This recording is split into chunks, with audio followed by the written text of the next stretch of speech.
Major হিসেবে দর্শনটাকে বেছে নিয়েছো এবং এই পেপার অর্থাৎ মেজর 2 পেপারের সিলেবাস প্রচুর, প্রশ্ন অনেক। আমি তোমাদের এখান থেকে বাছাই করা 6টা প্রশ্ন বলছি।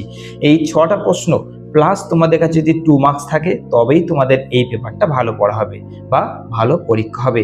2 মার্কস যদি বা 2 নম্বরের সাজেশন যদি তোমার কাছে না থাকে তাহলে কিন্তু রিস্ক একটা অবশ্যই থেকে যাচ্ছে, ঠিক আছে? 2 মার্কস যদি লাগে আমাকে ফোন করবে, রেডি আছে। আচ্ছা, এবার তোমাদের বলে দিচ্ছি প্রশ্নগুলো বলছি ভালো করে শোনো, কত দাগের বলছি ভালো করে শোনো। তারপর এই পেপারটার আমি ছবি তুলে লিঙ্ক ক্রিয়েট করে আমি এই ভিডিও ডেসক্রিপশন বক্সে দিয়ে দেবো। ক্লিক করে পুরো পেপারটাই তোমরা পেয়ে যাবে এবং সেখান থেকে সেই কোশ্চেন্সগুলো প্লাস আদার স্টার মার্কগুলো তোমাদের কিন্তু করতে হচ্ছে। সব কটা প্রশ্ন এখান থেকে আসবে, কিন্তু তার মধ্যে মহামূল্যবান 6টা প্রশ্ন বলছি, শুনে নাও।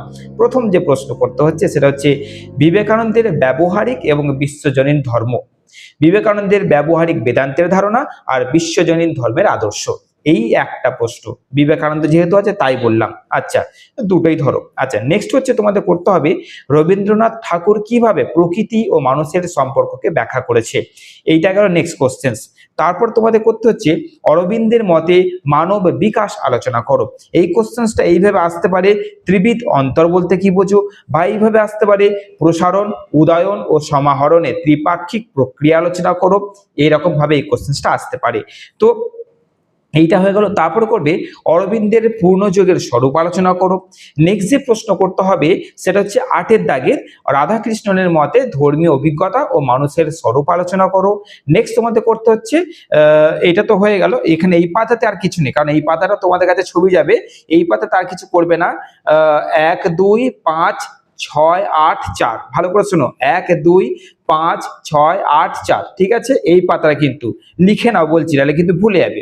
এবার যে নেক্সট আরেকটা পাতা রয়েছে সেখানে 4-5টা কোশ্চেন রয়েছে, সেখান থেকে দুটো কোশ্চেন দিয়েছি।